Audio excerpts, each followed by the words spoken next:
Hey, everybody. Welcome back to the PC Perspective Podcast. This is episode 601.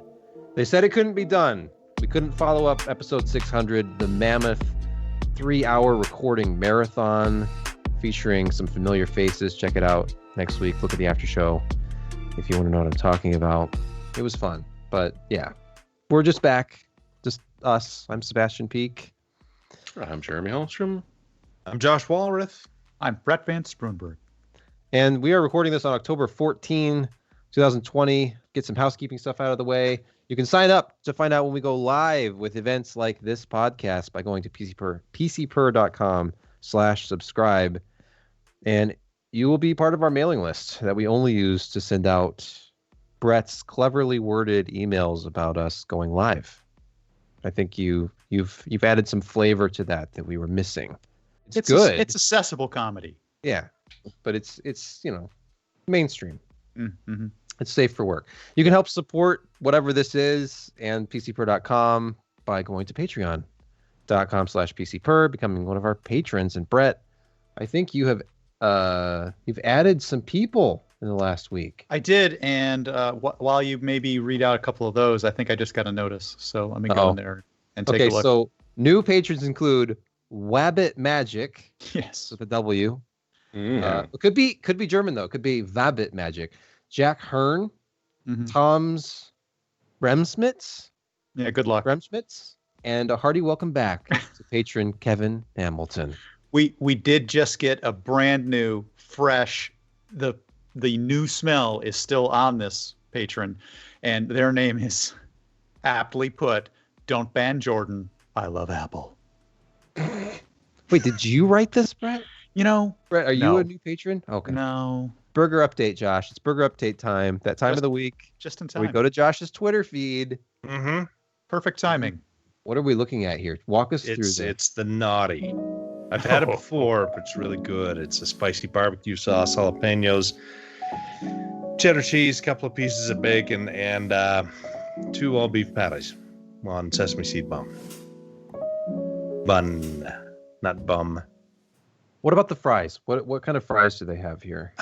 They're just a lightly seasoned hand-cut fries. My kid worked there for a while last year, and they all they do is they bring in sacks of potatoes and have the 16 and 17-year-olds down there with the hand press and just make hand-cut fries, hand pressed, whatever you want to call it. Those aren't from frozen. They make their own fries every day. Correct. That looks good. I think the fries don't really get enough love, and I just want to draw some attention. They're usually pretty good. So I have to agree. Not enough love. All right, now we can go to the news. Hey, great idea. Let's do the news. Ryzen processors. They're coming November 5. I don't know when review embargo is up, but they're coming on November 5 to purchase. Do you guys have thoughts about this? Ryzen 5000. Was it an underwhelming launch? Overwhelming? I thought it was interesting that, I look back and it's only been a week, but it seems a whole lot longer.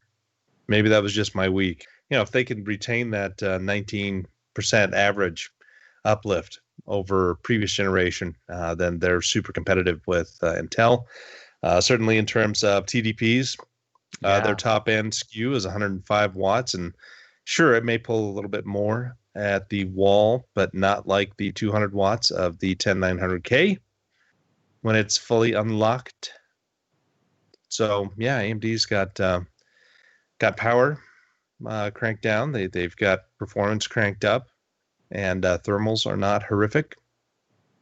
So it's about the only problem that most people have is each SKU is about $50 higher than the previous generation, the 3000 series. So 5600 is $299 rather than $249. And you go up the line. And I think that in many ways, the 5800X is in a strange place because it's really competing with the 3900X, which is still going to be out for quite a while. Mm-hmm. And going from 16 to 24 threads and still having a lot of good performance at the 3900X level at that same cost. That's, at least you have an option there. It's like you can go a little bit higher, IPC if you don't usually use more than 16 threads versus, hey, you've got all these extra threads you can deal with. What do you think about them collapsing the chiplets essentially and doubling the core count on a single? The CCX? Yeah, the CCX from 4 to 8, and then allowing them so much better access to cache.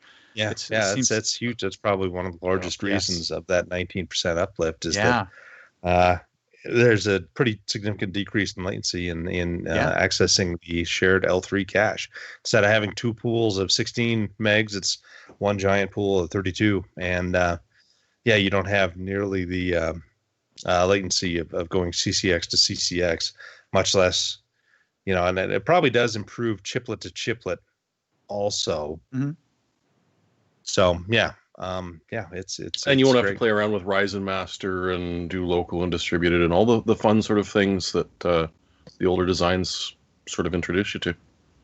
And still the Infinity Fabric is there. And so you will get, improvements by increasing that clock up by using 3600 or 3733 type memory.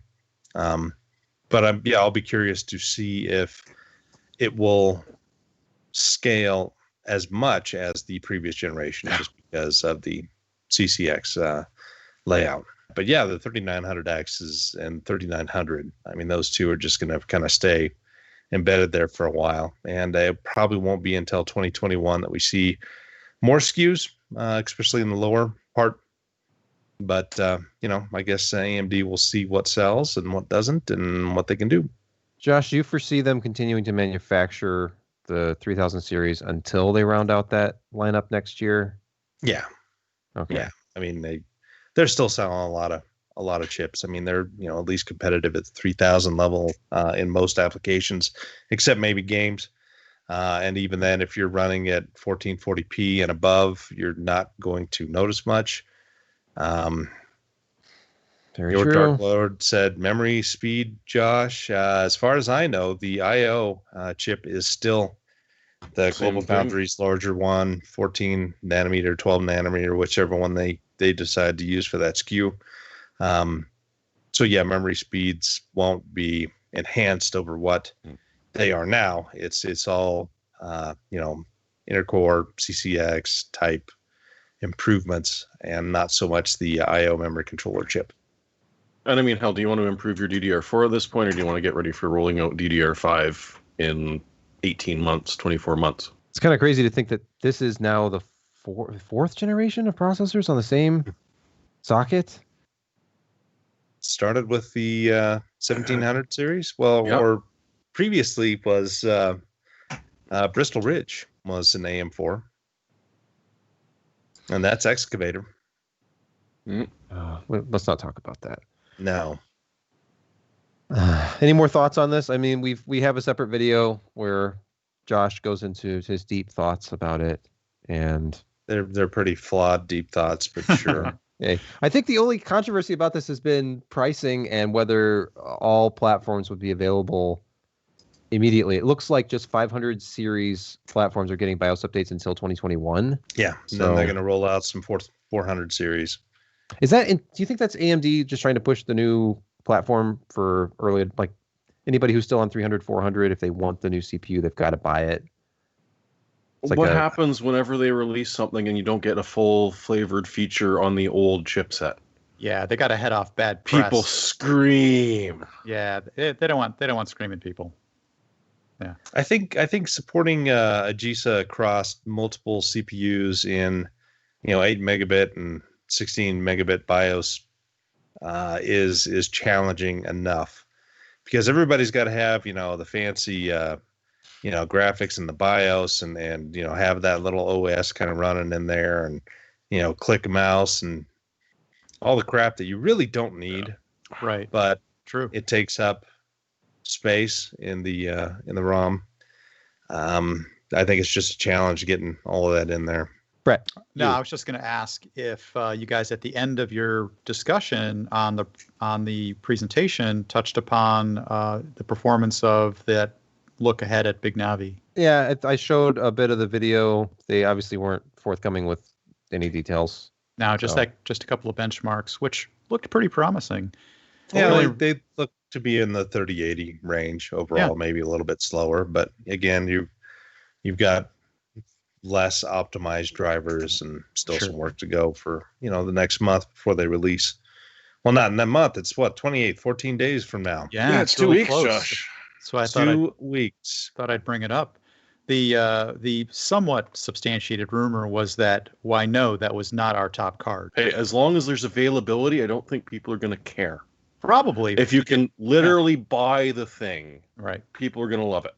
Yeah, they have that advantage right now over Yeah. NVIDIA, don't they? Not only that, I sense that probably they're going to be a little bit better on heat, and they're probably going to be a little bit better at lower resolutions. Well, not better. What I mean by that is see some better Like scaling. 1440p. Yes. Yeah.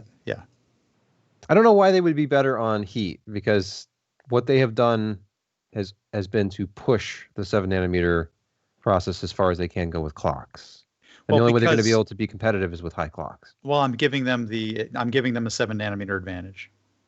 I don't see it, because the previous generation 5700 XT was still pulling 300 watts. Well, I Oh, yeah. suppose you're right or there. not quite 300 watts, but I still. suppose you're right. It was up Yeah. there. Yeah. 275 watt is a low power GPU nowadays, right? And of course, I think the TDP on that is 250, but still. But I think they're going to be pretty reasonable at 1440. I think you're going to see good scaling. Next story. I know Josh is interested in this. We have another Gen 4 SSD player, PCIe And a new Gen 4. controller. It's a new controller. Yeah, it's not just New using a Phison controller. controller. Western Digital Black, the SN850. We reviewed the 750. It's actually one of our better performing videos of the last couple of years. Absolutely. And it was a very fast drive. I use an SN750 in my own personal system. They're very, very fast. And an Yeah, I 850 didn't realize they is had out. designed their own controller for the SN750. That's Yeah. that's an in-house Western Digital. It is. And their SN850, as you mentioned, I thought it was originally a Phison E18, the way the numbers were coming out. But no, it's built by Western Digital. Now, that's not to say it's built completely by Western Digital and Sure. that they didn't cage some things, but it's just new controller. Yeah, it's the WD Black G2 controller. We'll have to see, these drives in person and peel the stickers back and see if it's like, is this the Silicon Motion controller we've been waiting for 2 years with some special sauce, or is it something totally in-house? Be interesting. 7,000 megabytes per second on sequential reads, 5,300 megabytes per second on sequential writes. Nice. So that's right up there with what we saw from the Samsung 980 Pro, what you can probably expect from E18 drives when they are available. Something like 1 million IOPS. Yeah, just insane stuff. Yeah, stupid amount. And they had some more stuff to announce Where was too. that? They're doing like Well, yeah, if you're an Intel thin user, drives and that sort of thing. there's a Gen 3 by 8 NVMe card coming out, the AN 1500. And I mean, if they're right with their advertising, your sequential reads are 65,000 megs, or 6,500 megs rather, and writes is 4,100. Yeah, it's actually a by 80 card. But no, so it's creeping up on the 4.0 card, so it's going to be nice for people. And of course, they're splitting these out, so by the end of October, you should be able to get your hands on the 4th gen card without a heatsink. If you want to wait for the fancy heatsink, that's actually going to be sometime early in the new year. And you can actually get the AN 1500, the PCIe 3.0 8x now at certain places. Like when I did a quick peek, go to the Western Digital store, it was the only place I saw. But it's pricey. Like, I don't want to pay $300 for a terabyte, but yeah, I understand why. So freaking fast, man. Yeah. if you can see the Newegg highlighted. had advertised that they were going to release that on the 12th, and I checked on the 12th, and they had not the pre-order or auto notify. It was considered out of stock. So I don't know if they had a limited amount that they released in the morning of the 12th and they got all scooped up, or if it was just a mistake on Newegg's part. But yeah, I guess everybody else is getting it in early November. Yeah, and pricing, I haven't seen pricing on all of it, but that 500 gigabyte SN850 will be $149. So these are not inexpensive. They're going to be in that premium price territory like the 980 Samsung Pro. drive. Yeah. But hey, they have the speed to justify it. Apple has announced iPhone 12s, more than one, apparently. I saw what you did there. Yeah, actually, Apple released 4 phones, which is more than they've ever released, I guess, in the past. But for those of you who didn't watch the Apple keynote or the Apple rollout, and there's a lot of you, and that's what I there didn't. is. Hey, I didn't watch it, Brett. I'm going to be honest with you. I believe you. Big highlights from that were that they finally got their act together and released 5G, which is nice, right? For the how many cities where they can actually use this in? 3, 4. But it's nice. It's parts of select cities, I believe. Well, it isn't that many. Your carrier. Hey, before you get too far into this, if you're watching the video, we're looking at an image from Apple.com, and it's a picture of like the top half of an iPhone 12. And we're looking at the edge, which is now a flat edge like the iPhone 4 design. Oh, you're stealing my thunder now. But I have a question for you, Brett. Shoot. Look at the top corner above the antenna like insulator. Band. The antenna band, yeah. Is it a matte finish down by the buttons and then glossy, like a mirror finish up above that? No, what is going on here? This is actually, since this is clearly a picture of the Pro, you're really throwing my feng shui off of here. Okay, I have no idea what I'm doing anymore, which is just roll with it. Just roll with it. Which is normal. I'm going with it. Balance. Since this is a Pro, this is the picture of the Pro. This will be polished stainless steel, not aluminum. But the side doesn't look polished. It's polished. It's the just side happens, where the buttons are is matte. It's high end polished stainless steel. Are you really gonna? I don't know. Are you really gonna doubt Tim Apple? Yes. Johnny's gone, so I have no idea what's going on anymore. Yeah. Well, the word on the street is that's polished stainless steel. Okay, and very nicely gold anodized using a special Johnny Ive remembrance style process. Yeah. Well, I mean, he developed all this stuff long ago. He did. So there's pieces of Johnny Ive in there? No, it's just his concept of like how to make things so chamfered that it hurts your eyes. Yeah. There's a lot of chamfering. There's a ton of chamfering on this. And the callback to just hit what you were saying a second ago, the callback to the iPhone 4 style, maybe 5, but it really is welcome. I actually appreciate that. They made them slightly smaller. Why not actually give the corner of the phone some grip? Especially when you consider one of the other things that they added was this. I'll skip around here. What was this MagSafe mechanism? Formerly their computers had it. The newer ones we kind of missed it on. It actually was a very reasonable thing that they came up with. Well, they've added it to the phone to beat, I guess, the real world problem of getting your Qi charger perfectly oriented on your device so that it transmits the most wattage it can. Well, now they've got magnets into things so that it automatically self-centers. Not a bad idea. I have to agree. Hey, good on Brett, that. before we continue, I found the perfect graphic. Okay. It is polished. It looks like it was just a shadow. Yes. As I'm scrolling, you can see the ultra high shine of the stainless steel edge as I'm moving up and down with the mouse roller here. I'm slightly surprised that they managed to not increase the R value, the reflectivity value, beyond your monitor's capability simply through your web browser. I'm surprised they didn't manage that. I feel like there is greater saturation when I'm on Apple.com, though. I would agree. But only on a Windows machine, which is odd. Huh. Let's analyze that. Muted on a Mac. Let's analyze that at some other point. Now, other time. I don't see where are the clippy things for the bottom. Where's the new fancy MagSafe? It's on the back. I mean, I'm on the site. I'm scrolling and scrolling and scrolling. I'm not seeing anything. There's a lot of scrolling on Apple.com. I don't know if you've ever noticed that. And the scrolling is always filled with lots of things flying at you and flying around. And let's talk about this. Let's talk about this quilt here for a second. You're not going to let me get through this, are you? I'm not. All right, continue. Go ahead. Josh may actually be interested in the fact that this is a 5 nanometer process on the A14, which is a preview of Apple Silicon. 5 nanometer, I believe the first chip that's on that process. Almost 12 billion transistors. Not insignificant. That's small. Pretty high performant. I noticed they did not compare it to their previous A13 generation. They compared it to kind of like everybody else saying, yeah, we're the best. Does that mean they weren't all that much faster than their A13? Probably. But this is sort of a precursor as to what to expect in Apple Silicon. The numbers are looking, pretty good for them. It's a 6-core CPU, I guess 2 high-performant cores and 4 what they call lower performant background style cores. 4-core GPU. So that's reasonable. One of the other lenses on the Pro on the back, as you whipped through that, is a LiDAR. So they're using depth imaging.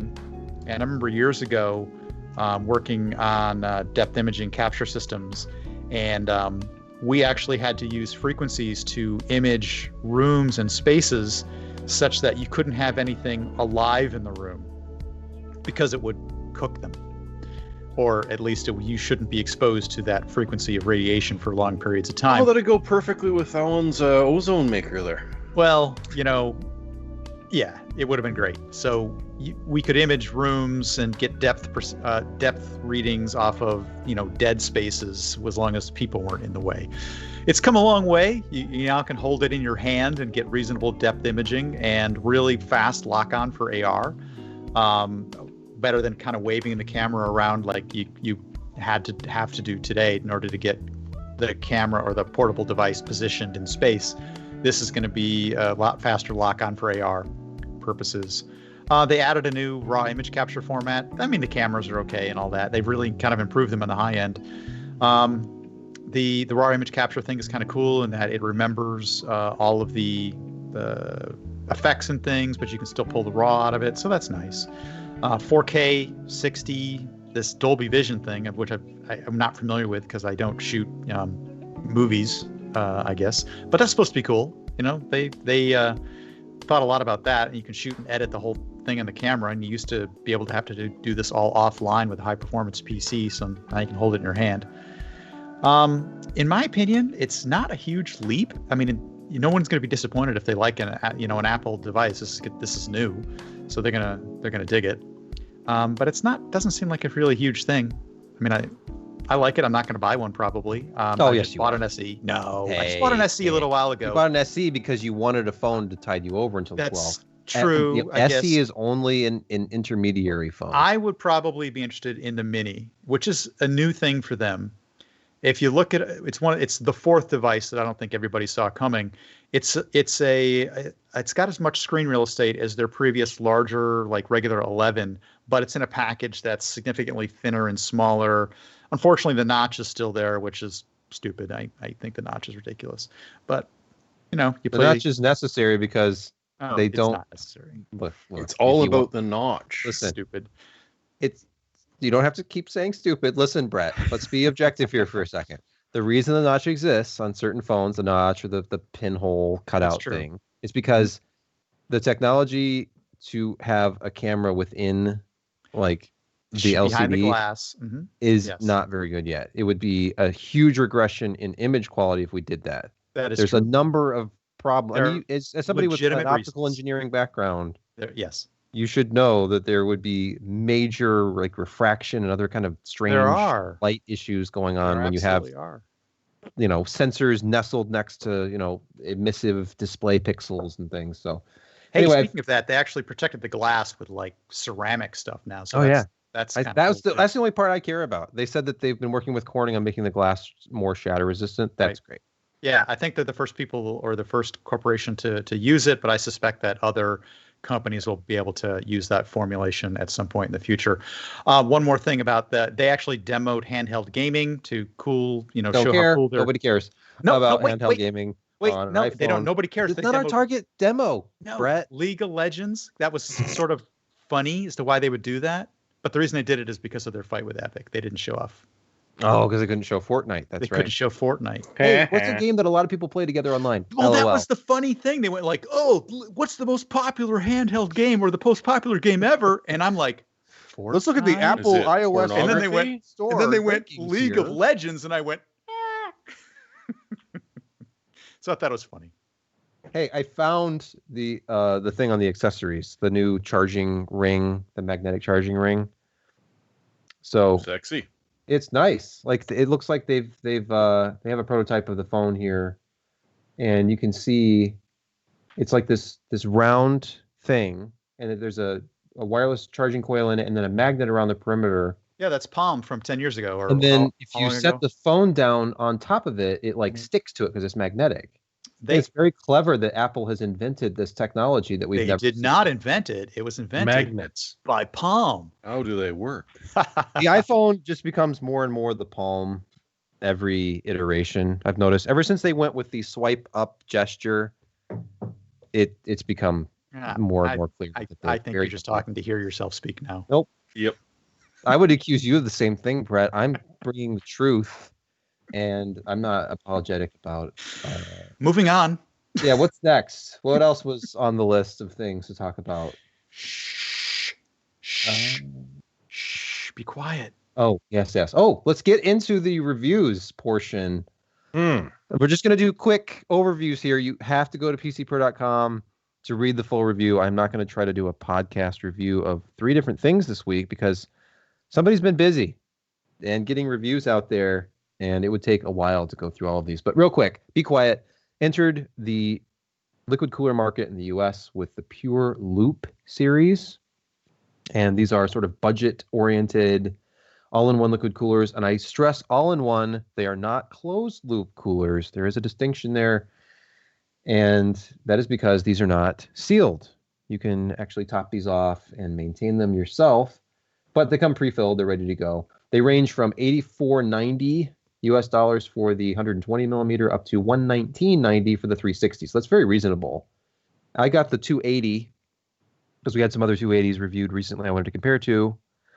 And first of all, get a load of the tasteful style of the cooler.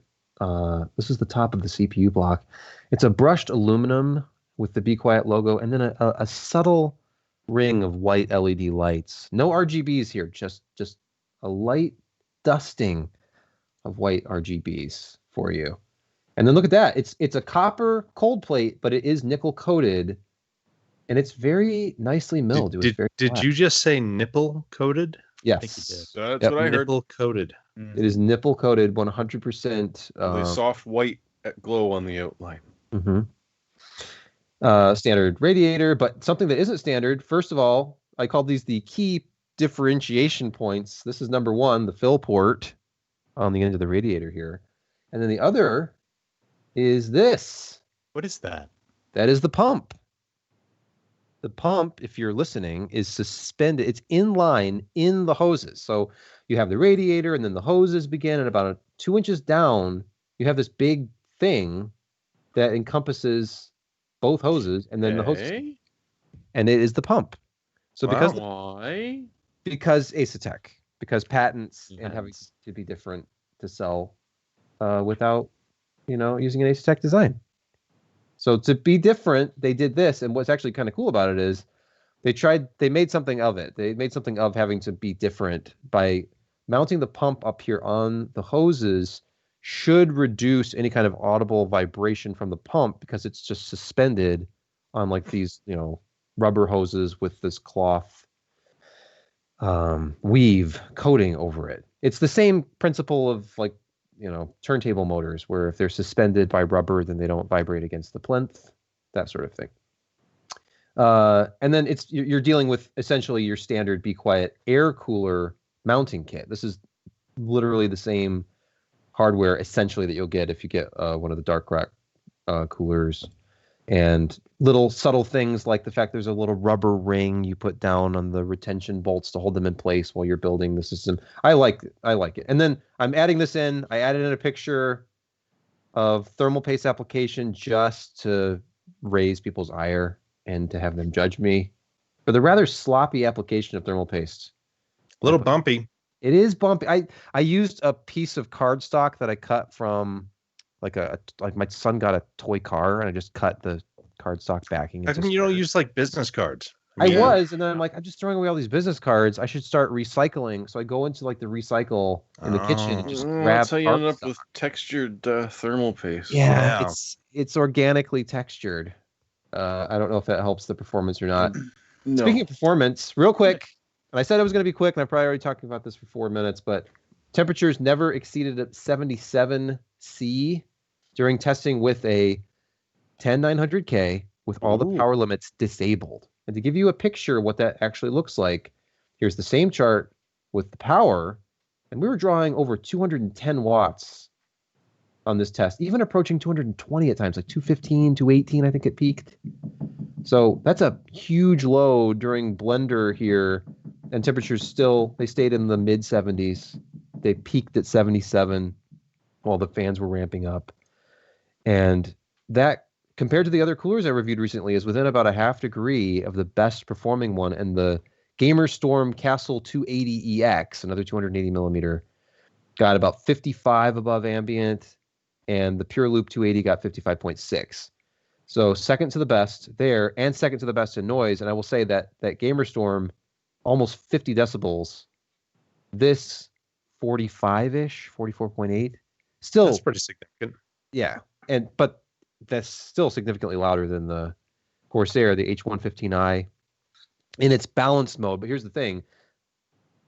Balance mode is simply limiting the top speed of the fan. So if you do your own fan profile tweaking in your motherboard, you can do the same thing with this. But ultimately, the conclusion I drew was for 104.90 for a 280 with this kind of performance, it's impressive. I think it's a very impressive first effort for Be Quiet, especially because they're talking about this as kind of like your basic entry level, and it competes up there with more expensive stuff. I think that Gamerstorm was in the $150 range.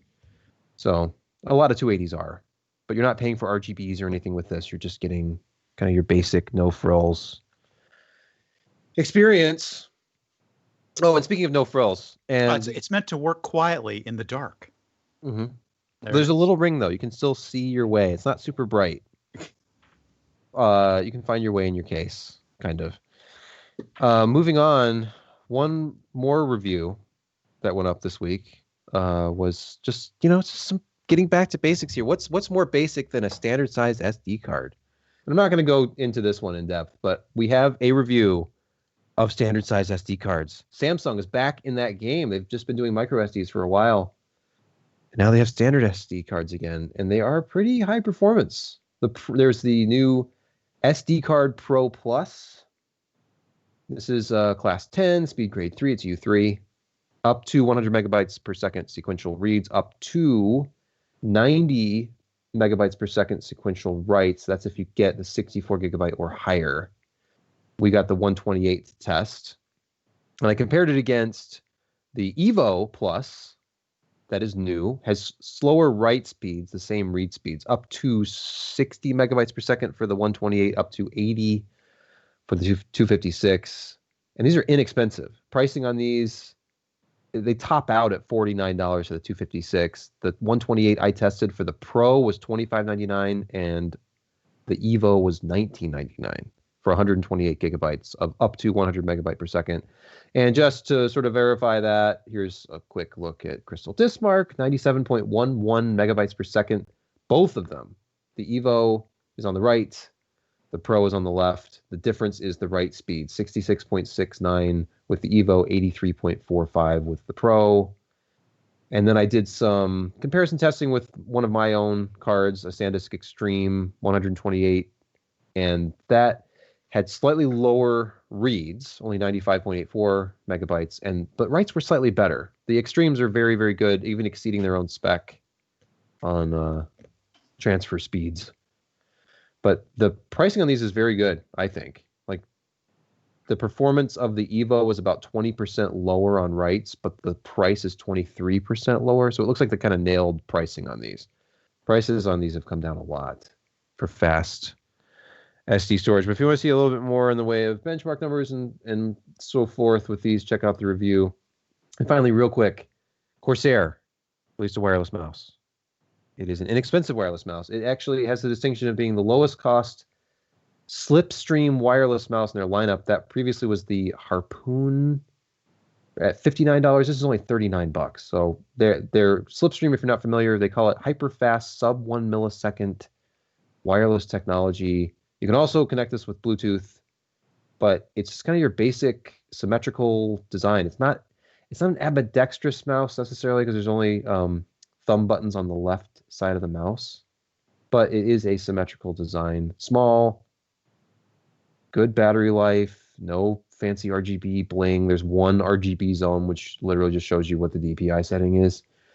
And it runs off of a single AA battery. And it's compact, and it's only $40. So, hey, if you're in the market for a small mouse and you have a claw or finger style grip, I have a finger style grip myself. In fact, here, the mouse I've been using is this Dark Core RGB Pro SE. And I still use a finger style grip with it, but it's a larger mouse. It has a larger base. So I was happily using this one with my fingertips. That's how I do things. But anyway, if you're in the market for a mouse, check it out. And I think we have breezed through just about everything this week.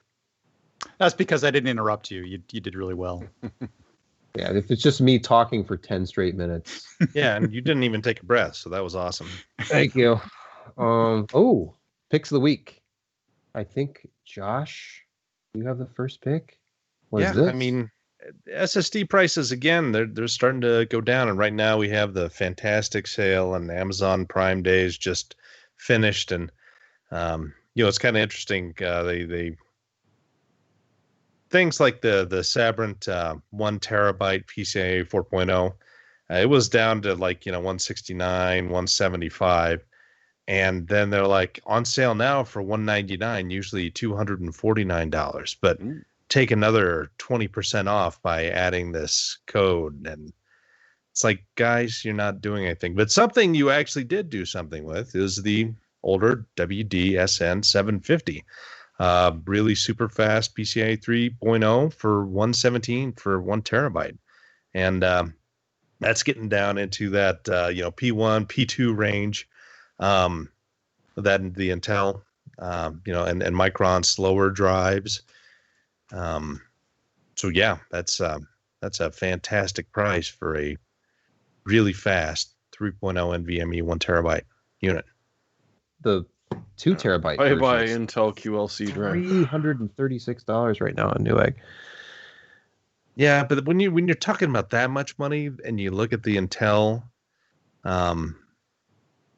cheap ones, the 2 terabytes are a little over 200. It's yeah, they're slower, but $130 is $130. Yeah, exactly. Very true.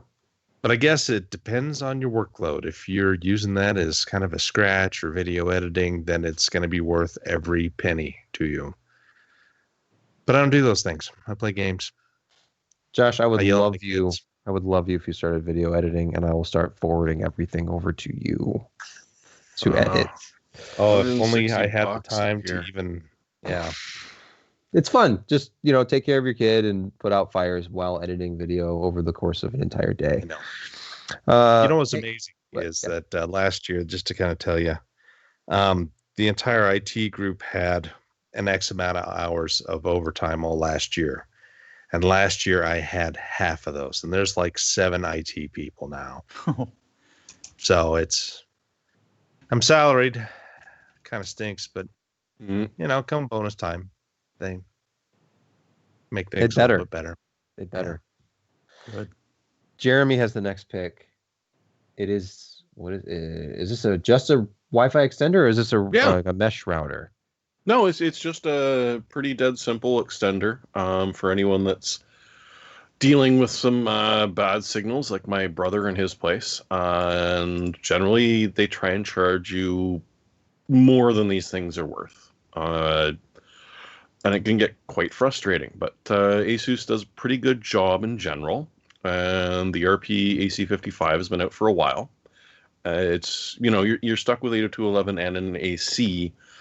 But right now, and this is Canadian, it's $50. You'll usually see this selling for closer to 80 or so. So, for this sort of thing, you just want maybe 2 meters away, 3 meters away from your wireless router. This really does a good job at extending things. So if you're sort of shopping around and trying to figure out the hell's going to go on here, you can do it. And it's one of the ones that does have an RJ45 in it. So you can either use that to extend it significantly further, or in some cases where you're running into latency issues, you can plug in and relatively mitigate them. Mm-hmm. Sorry. I found my pick of the week, but we'll get to that in a minute. Brett. Yeah, this is a handy device I've been carrying with me for a long time, and I thought I would mention it to say that the best tool is the one you have with you, and that's a one of these Leatherman devices, and I think I sent you some pictures right there as well.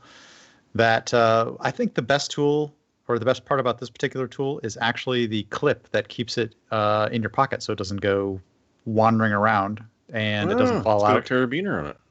It does. It's actually a bottle opener as well. It doubles as a bottle opener. So it's got a fair number of tools on it. But this has come in handy far more than you would think, from computing stuff to car stuff to random occurrences while hanging out at the restaurants, where it was like, hey, I need to, it doesn't, this table is wobbly. Well, let me just tighten the leg. It's just the craziest amount of occurrences that it's like it's really useful to have a sort of universal tool with you whenever the need arises. So I recommend this one. I've got a wave with me almost all the time. Yeah. If the belt's on, the wave's in there attached to it. This is the Skeletool, and you can actually order it with custom images imprinted on the blade now, which is kind of cool. Yeah, and that second one that I sent you is sort of an example of it, and you can get far more than just kind of like, this is kind of the old school version of the original chromed. But yeah, you can get a full-on customized with carbon fiber and an image imprinted on the blade and things inscribed upon it. Make it your own. It's useful. I recommend it. Get one. And I can pay in 4 installments using Klarna. Whatever that is. I'm sure it's something that, millennials are all about right now. It's some sort of trendy payment. Or it's Swiss and you're not putting enough phlegm into it. No, I don't know, because I'm on the .com. Now I want to sing the Skeletor song, except with Skeletool. Don't look that song up. It's terrible. Oh, they deserve it. Skeletor. Look it up. They deserve to learn about that. I'm a polite that show you. So, what is your pick, Sebastian? My pick, as you can see, I use these LED light strips, which I just disconnected partially. I'll take care of that later. And you can never have enough RGB strips. I mean, you can see Brett is using these, lame lights on a piece of PVC, but it's sad. You can't have enough strip lighting. I don't have enough strip lighting in my house and all around me. So I actually just got a text a few minutes ago from my sister. I don't know why she's wasting your time sending me suggestions, but she found this. It's Faux Polo brand on Amazon. You can get 65.6 feet of LED light strips. It's superior quality. Superior quality RGB lighting with a giant remote. How can you go wrong? I mean, the pricing on this is probably is that a remote or is that Dr. Mario? I don't know what's happening in this image. $35.99. Whoa, there's a $10 coupon. $25.99 to buy now. I can't wait. It's going to be on fire in 30 minutes. Yeah. So yeah. What was your Amazon password again? I just would want to take advantage of some Prime discounts. I honestly don't know my Amazon password. So I use LastPass. You don't have to remember anything. Not a sponsor, by the way. I use 1Password. Also not a sponsor. To deal with. I just use 1Password. You know what I'm saying? Oh, I see what you're saying. Yeah. I see exactly what you're saying. Yeah. I don't, but anyway. Well, hey, we made it. We made it through.